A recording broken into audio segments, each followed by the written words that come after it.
Senate File 1679 is looking to do a simple fix in regards to allowing cooperative school districts to be able to use levy dollars to fund their ice arenas. It's just a technical glitch, in my opinion, in law right now. If a school district has ice arena strictly for their district, currently they can use levy dollars for maintenance and upkeep.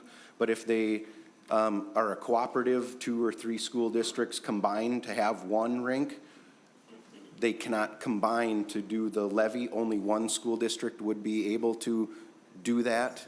And then you would disproportionately have one district funding the whole rink, and the other 2 communities would not be a part of that process. So this is just looking to allow them, to the cooperative, to be able to do that across all the districts so that they can equally share in the cost. And Senator Dr. Michael Carey, Superintendent, Cloquet Public Schools.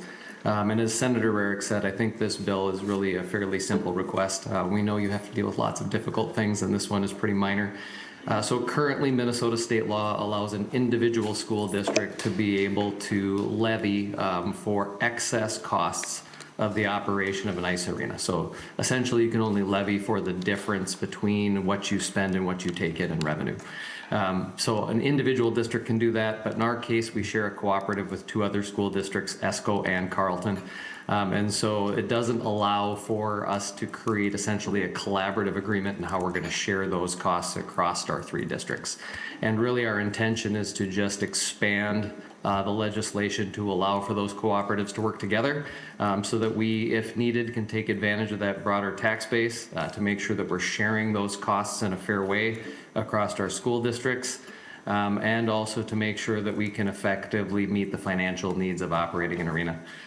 Just really briefly, I'm sure as you can all appreciate, we're seeing student populations across rural Minnesota decline.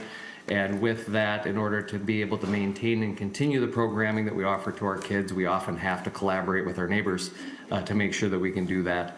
Really, you're just giving us the authority in this request to be able to work effectively with our neighbors to make sure we can continue to support that programming that we've provided for many, many years.